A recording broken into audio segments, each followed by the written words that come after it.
One of my biggest mantras in regards to the NFL is that it is a week-to-week league. I mean, it's been like that for years. I've been screaming it for years. And if you're not a believer in that, then you don't watch enough football, or you just have not been paying attention to the NFL for the last decade or so. I mean, every time when you feel like a team is here, they're the cream of the crop, the next week, all of a sudden they lay a dud, and it's like, where do we go from here?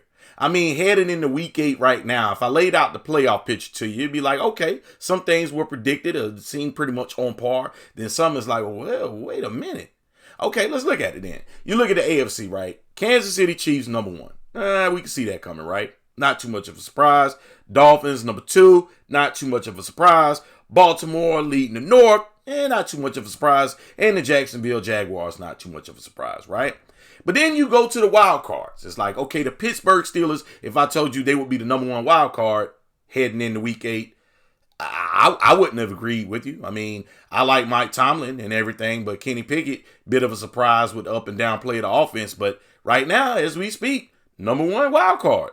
Number 2, Cleveland. If I would have told you Deshaun Watson would play the minimum, barely even play, heading into week 8, and the Cleveland Browns will have a wild card spot, would you have believed that? I wouldn't have not believed that, but here we are. That defense is kicking ass and taking names, so there they are in the wild card spot. But if I would have told you that the Buffalo Bills would be the last wild card spot heading into week 8, would you have believed that? You know you would not have. But here we are. And, to the chagrin of their defense taking all of these injuries, they are so injury-riddled on defense, it's making no sense. Now, already offensively, they're a Jekyll and Hyde team. They're bipolar as hell. But, I'll give them a bit of a pass with that defense having all the injuries, and we still have a lot of season to go. Now, some of the teams that I didn't mention yet in regards to playoffs that we thought would be in line would be the New York Jets, but of course, the New York Jets have the quarterback issue with Aaron Rodgers going down week 1. So we give them a pass, even though they're on the bubble. But the Cincinnati Bengals, you haven't heard me mention them, have you? Nope, but they're on the bubble, outside looking in. Maybe they're starting to get it together. But right now, if the playoffs started today, they would be in the bubble. And one surprise in AFC is the Houston Texans being in the bubble with a rookie quarterback in C.J. Stroud. But as it stands now, they would be on the bubble. And outside looking in with a chance. But we're only heading to week 8, so I guess that's neither here nor there, right? But let's flip the script and go to the NFC. If I told you Philly would be number 1, of course that's no surprise. But if I told you Detroit would be number 2 and San Fran would be number 3, that's a bit of a surprise. I would pick them to be leading their divisions, but not in that order.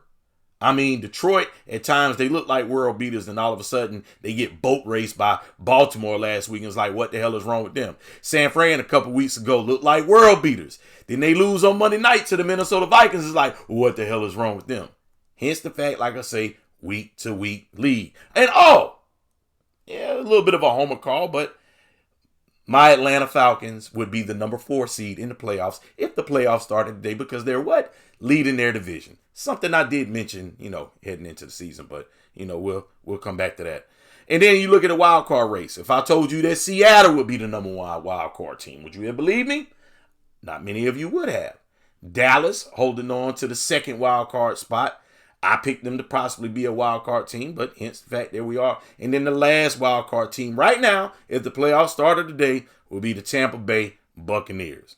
And you look at the bubble, any surprises in the bubble? Minnesota just beat San Fran last week. They will be in the bubble. Los Angeles Rams playing some surprisingly good ball here and there. They will be on the bubble. And then the Washington Commanders will be on the bubble. All I'm saying is it's too early. We're heading into week 8. There's a lot more football to be played. And we're about to get into the month of November where we're about to see which teams are real true. Because, some teams show out September, October, and they, become missing in November heading into December. And a lot of teams' schedule get a little bit more tougher heading into November and December. And, a lot of Philly fans were pumping their chest when they saw the San Francisco 49ers go down Monday night. But hold on, Philly.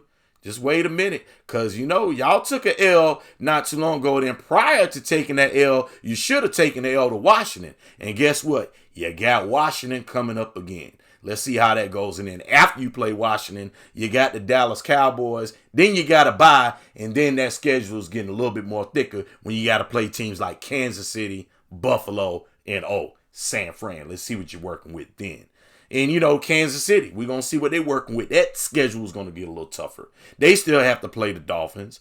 Miami, of course, they has to play against the Chiefs. That battle has to go down. And then Baltimore, they're going to have to get in gear with some of their division play. So it is a week-to-week league. Just because they look good this week don't mean that they're going to look good the next week. But I'm looking for consistency. I'm not looking for the world beaters because that really doesn't exist in today's NFL. We're looking for consistency. Will we see it? I don't know. A lot of football we played. I'm just saying what I see.